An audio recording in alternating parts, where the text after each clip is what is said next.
Nous prions, nous éprouvons le Saint-Esprit, mais aussi nous écoutons sa parole.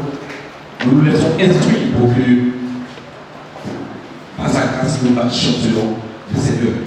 Et donc ce soir, nous allons nous laisser instruire par le truchement de notre Père Paul-Marie Taco, qui est membre du groupe de prière. Et donc nous prions que le Saint-Esprit se serve de sa personne pour qu'il ne soit incarnate et que tout ce qui est en lui, tout ce qui est personnel, charnel, planétique, soit facile pour laisser la place au Saint-Esprit. Nous bénissons Dieu et nous acclamons le Seigneur pour son serviteur,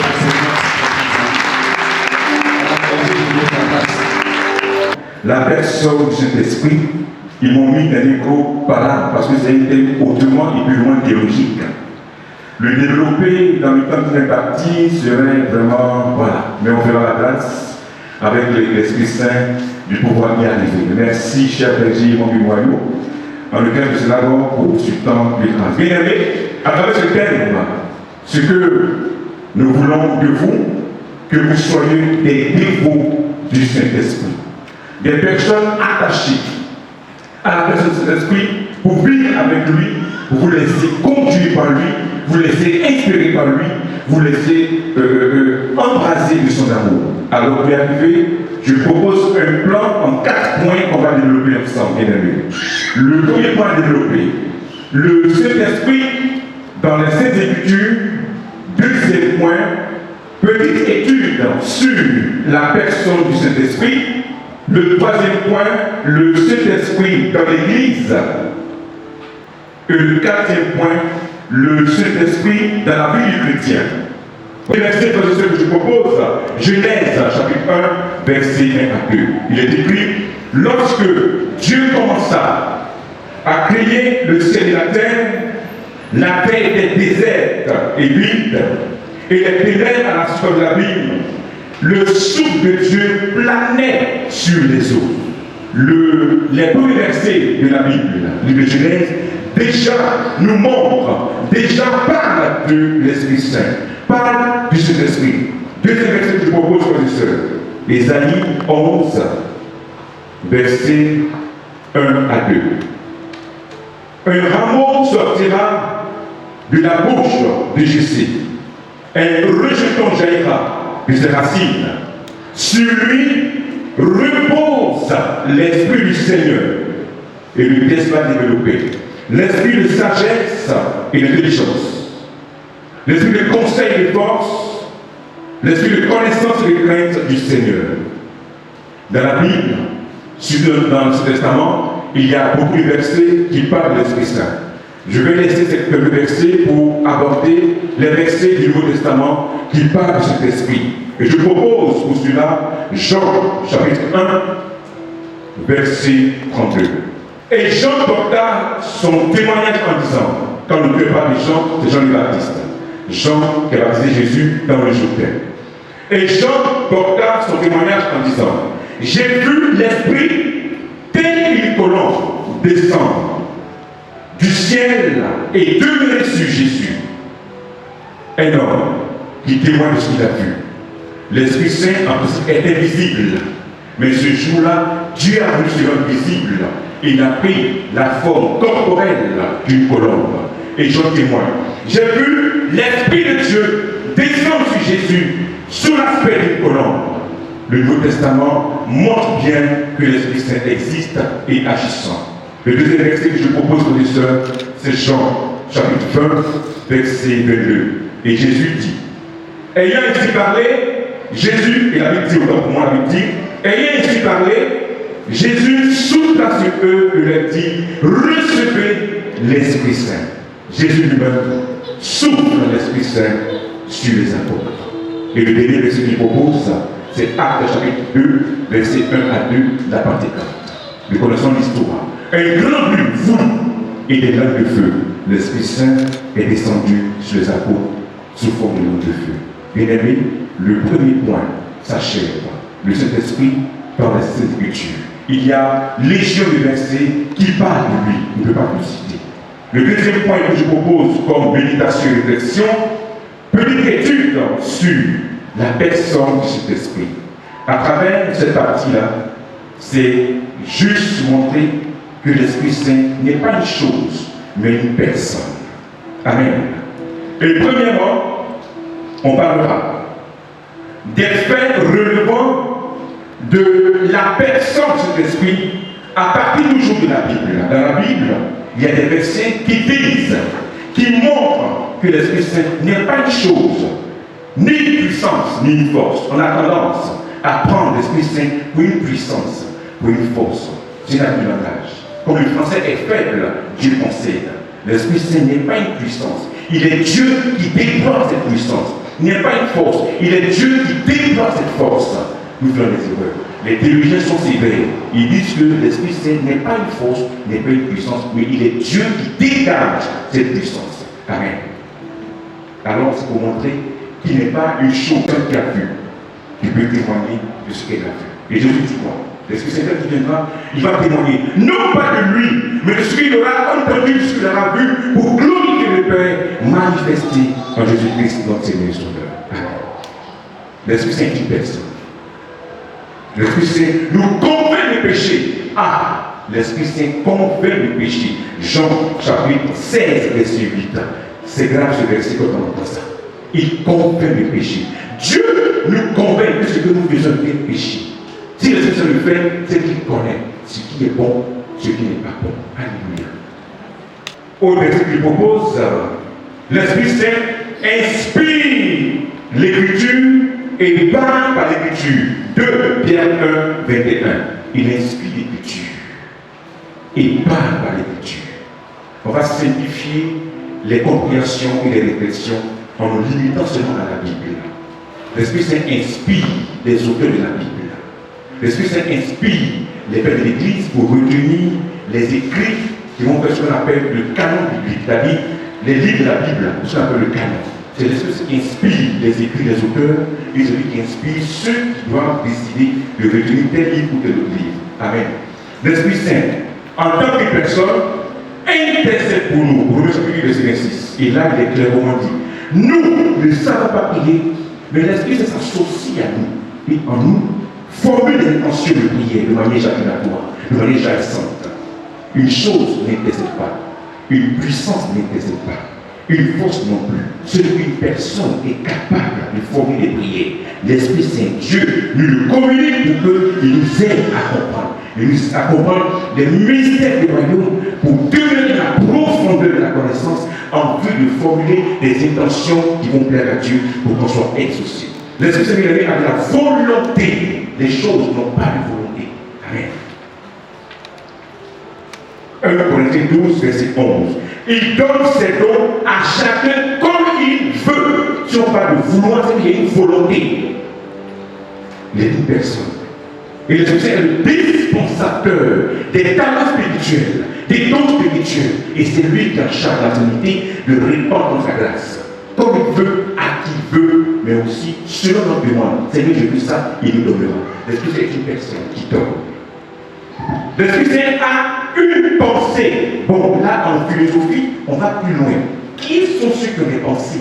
Ils vont aller plus loin. Les animaux, peut-être, bon, moi, de la discussion, on ne sait pas. Les anges, peut-être, bon, on ne sait pas. Mais ce qui est sûr, en théologie, l'Esprit Saint a une pensée. Et la Bible dit quoi? Dans Romains chapitre 8, verset 27. Dieu connaît quelle est la pensée de l'Esprit. Et plus loin aussi, on dira, l'Esprit Saint connaît les pensées de Dieu, le Père créateur. Vraiment, pour connaître la pensée de Dieu, il faut élever au rang de Dieu pour transcender ses entrailles, pour pénétrer ses entrailles, pour savoir ce qu'il veut. Seul l'Esprit Saint, personne divine, est capable de rentrer dans Dieu, être Dieu, pour nous faire sortir sa volonté. Mais c'est chaud. L'Esprit Saint a des sentiments et de l'amour. Les sentiments, peut-être vivant des sentiments. Bon, là on ne peut pas limiter, ils ne sont pas, n'exagérons pas. Mais l'Esprit Saint a des sentiments. Il réagit. On pourrait dire, avec l'exagération, même des émotions. Bon, on va s'arrêter pour les sentiments. Il y a des sentiments, ça peut lui faire mal. Il peut avoir mal. On peut le contrister. On peut lui faire mal. Il peut être heureux, il peut être en joie. La peur, il est l'esprit de joie. Alléluia. Bien aimé, voici les quelques versets, il y en a tellement, une petite étude, tout un peu comme les théologiens vont dire ici. Donc prenons ces exemples-là pour nous dire que c'est une personne. Une personne est bien identifiée par les noms, n'est-ce pas? Et prénoms. Par le moment même des surnoms. On va voir le deuxième point de ce grand lieu-là, le grand lieu de cette petite étude sur l'Esprit Saint. Le premier point, on a parlé des faits de devoir de sa personne. Le deuxième point, nous parlons des différents noms de la personne du Saint-Esprit. Il y a des noms qui révèlent de sa personne divine et des noms qui révèlent de ses attributs et de ses qualités. D'abord, on va voir les noms de la personne du Saint-Esprit. Il y en a plusieurs aussi sur la Bible. Je vais proposer quelques noms seulement. D'abord, le nom de l'Esprit Saint, l'Esprit du Seigneur, Genèse 6, 3, Isaïe 61, 1. Il s'appelle l'Esprit du Seigneur. Il est Seigneur et on l'appelle l'Esprit du Seigneur. L'Esprit de Dieu, il est Dieu, on l'appelle l'Esprit de Dieu. 2 Chroniques 15, 1. Comme je dis, il y a beaucoup de noms, donc pas tout dit. Je vais dire quelques noms. L'Esprit s'appelle l'Esprit du Père, Matthieu 10, 20. On appelle aussi le souffle du Tout-Puissant, le souffle du Tout-Puissant, Job 32, 8. Voici les noms qui révèlent de sa personnalité en tant que personne divine. Maintenant, on verra les noms qui révèlent de ses attributs et de ses qualités. Premièrement, je propose l'esprit de sainteté. La sainteté est un attribut de l'Esprit Saint. Attribut veut dire quoi? Ce qui est propre à quelqu'un. Si on enlève ça, il n'est plus. Amen. Amen. Si on enlève une attribut chez quelqu'un, on enlève une partie. Donc la sainteté est attribut propre du Saint-Esprit. Donc on peut l'appeler l'esprit de sainteté. L'esprit de sagesse. Il est la sagesse sublime et suprême. Inégalable et incomparable. Donc on peut dire, on peut l'appeler l'esprit de sagesse qui est aussi un attribut. Et dans Isaïe 11, verset 2, cela est cité. Autre appellation, il est don de l'Esprit Saint, don de sagesse, d'intelligence, don de conseil de force, don de connaissance de crainte, don de piété. Isaïe 11, verset 2. Ce sont les attributs du Saint-Esprit. Certains l'ont appelé l'esprit de supplication. C'est normal, celui qui fait prier. Zacharie 12, verset 11. La liste est longue. Même Jésus a donné des noms à l'Esprit Saint.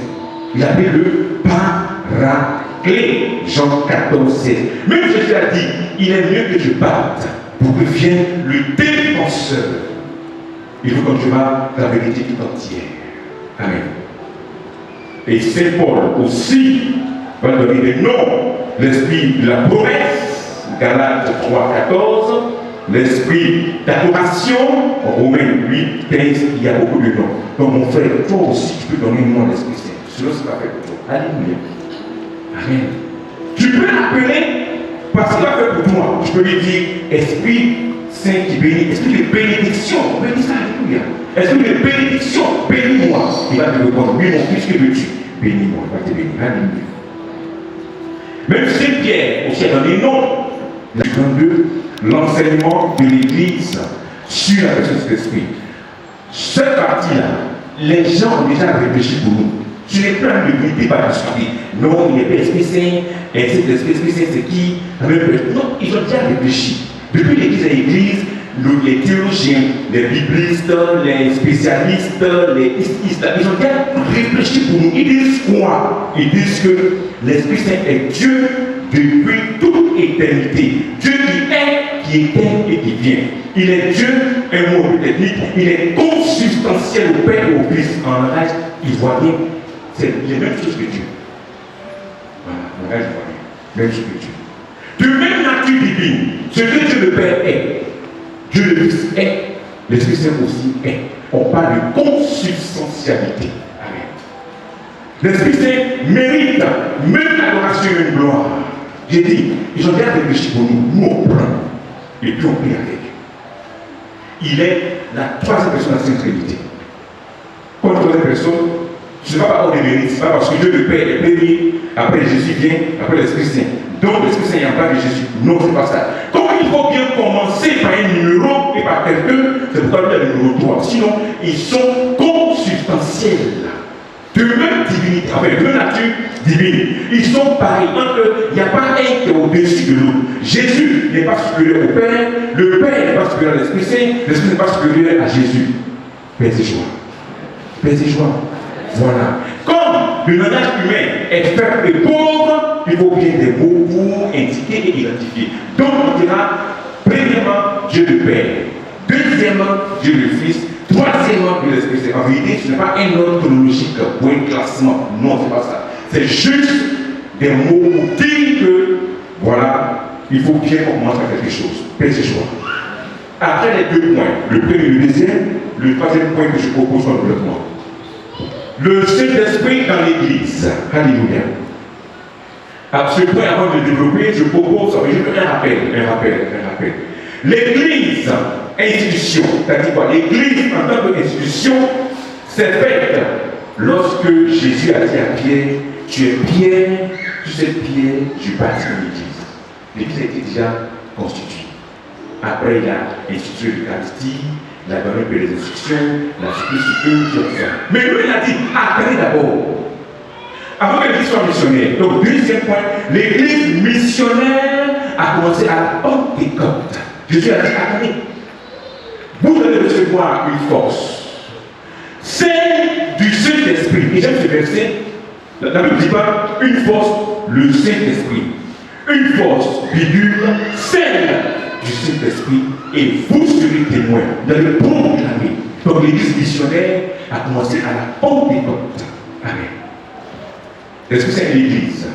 L'Esprit Saint, en tant que personne de la Sainte Trinité, soutient l'Église dans sa vocation et dans sa mission.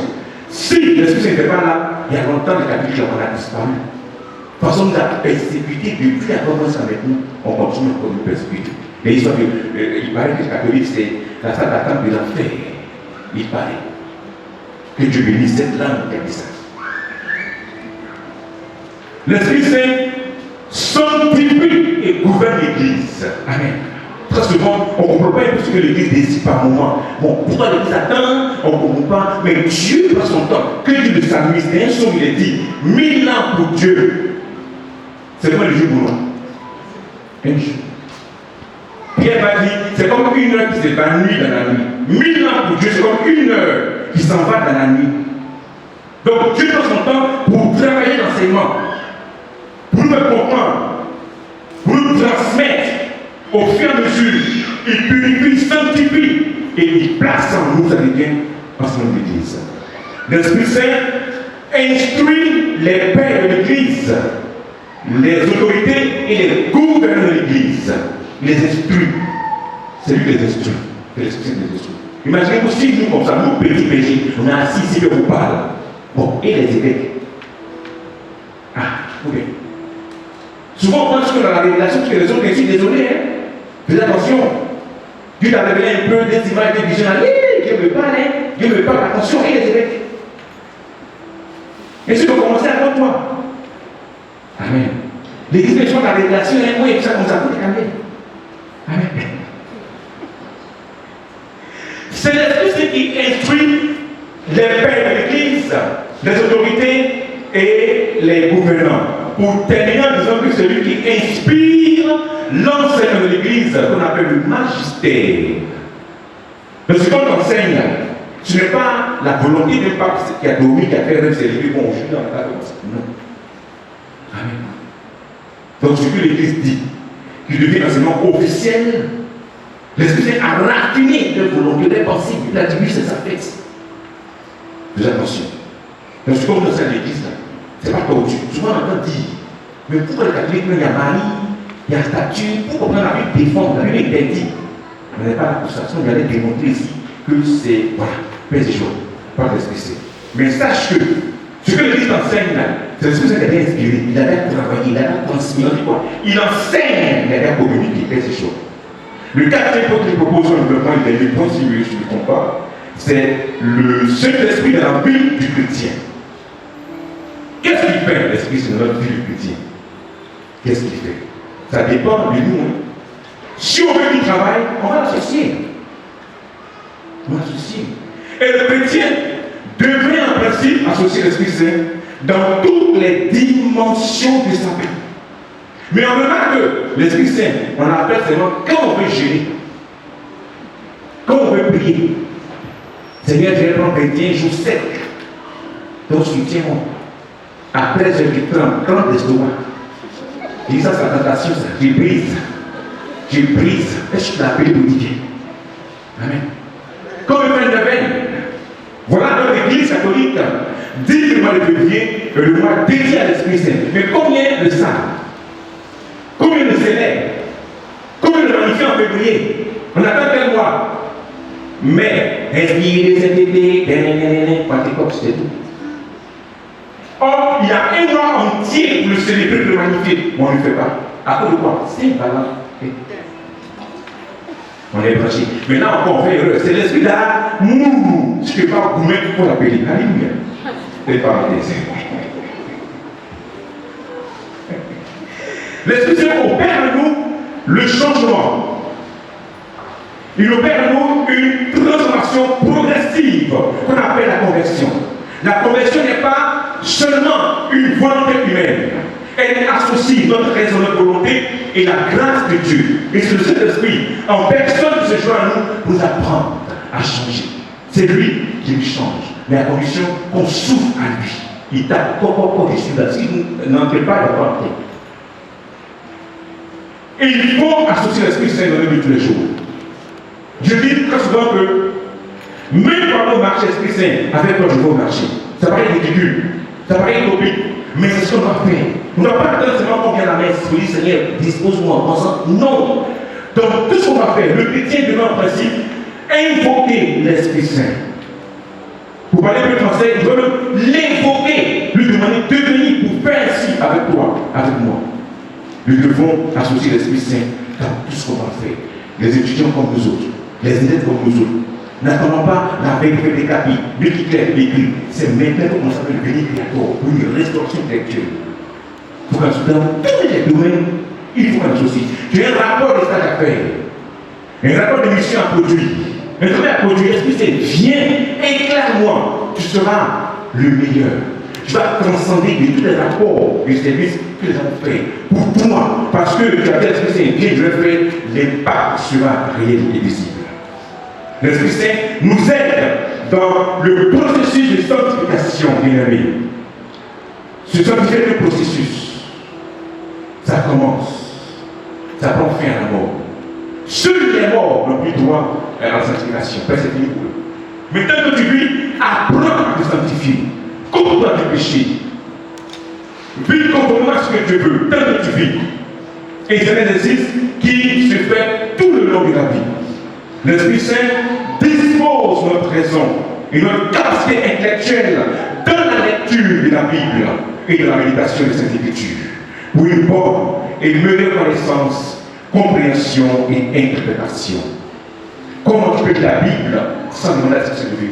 On va dire quoi? On ne comprend pas. Mais à force de dire, viens, un jour tu vas comprendre. Amen. Amen. Pour lire la Bible, pour la comprendre, il faut que tu aies l'Esprit Saint qui t'aide. Sinon, la Bible, tu auras l'impression que c'est contradictoire. Un verset dit ceci, un autre verset dit le contraire de ce qui a été dit. Tu dis, mais c'est pas Dieu qui a dit ça, et puis quand il dit ça encore. Esprit Saint, qu'est-ce que je dois comprendre pour l'appeler?